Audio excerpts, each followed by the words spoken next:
The final bell shrieked. School was out, but for Daniel and his friends, the day was far from over. They huddled in the hallway, a mix of nervous giggles and hushed whispers. "You scared, Danny," smirked Max, his eyes gleaming with mischief. Daniel swallowed, trying to appear brave. The old science lab was strictly off-limits, shrouded in rumors and fear. "No way," Daniel retorted, his voice cracking slightly. He wasn't sure why he agreed to the dare. Maybe it was the thrill of the unknown, or the pressure to prove himself. Whatever the reason, Daniel found himself standing before the weathered door of Mr. Oldham's lab, the dare hanging heavy in the air. Mr. Oldham, the very name sent shivers down the spines of students. He was a legend, a ghost story whispered in hushed tones. A brilliant but eccentric scientist, he vanished without a trace years ago. Some say he conducted dangerous experiments, tampering with forces unknown. Others believe he stumbled upon a groundbreaking discovery, one that led to his disappearance. Whatever the truth, the lab remained sealed, a testament to the mystery surrounding Mr. Oldham's fate.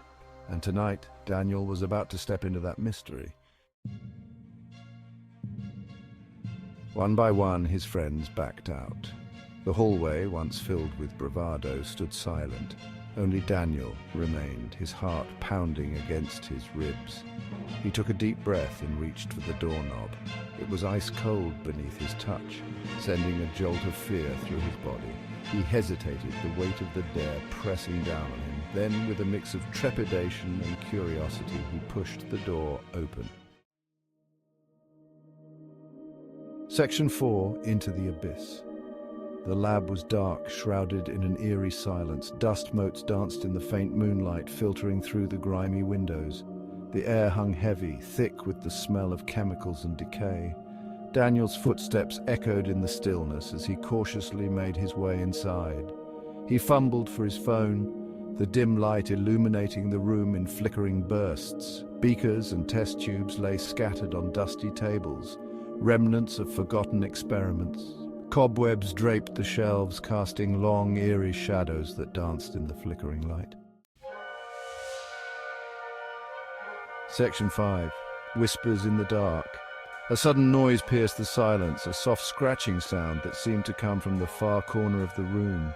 Daniel froze, his heart racing. He strained his ears, listening for any sign of movement. The scratching came again, louder this time. It was followed by a low, guttural growl that sent shivers down Daniel's spine. He slowly turned toward the sound, his phone trembling in his hand. The shadows seemed to deepen, swirling around him like living creatures.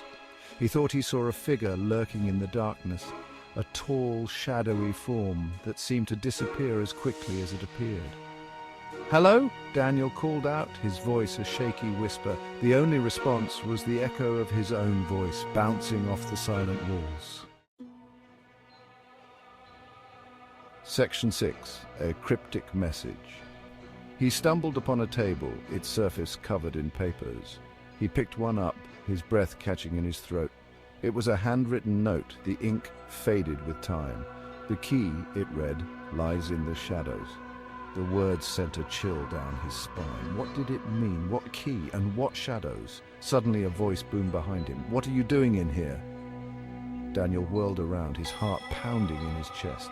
It was the school janitor, his face etched with concern. I was just leaving," stammered Daniel, quickly stuffing the note into his pocket. The janitor eyed him suspiciously. "This place is dangerous," he muttered, his voice low and grave. "Mr. Oldham, he wasn't right in the head. Stay away from here, boy, for your own good." And with that, he ushered Daniel out of the lab, locking the door behind him. Daniel stood there for a moment, the janitor's words echoing in his ears. He glanced back at the lab, a shiver running down his spine. He knew one thing for sure, he wasn't going back there anytime soon, but the cryptic note burned a hole in his pocket, a chilling reminder of the mysteries that lay hidden within the shadows of Mr. Oldham's lab.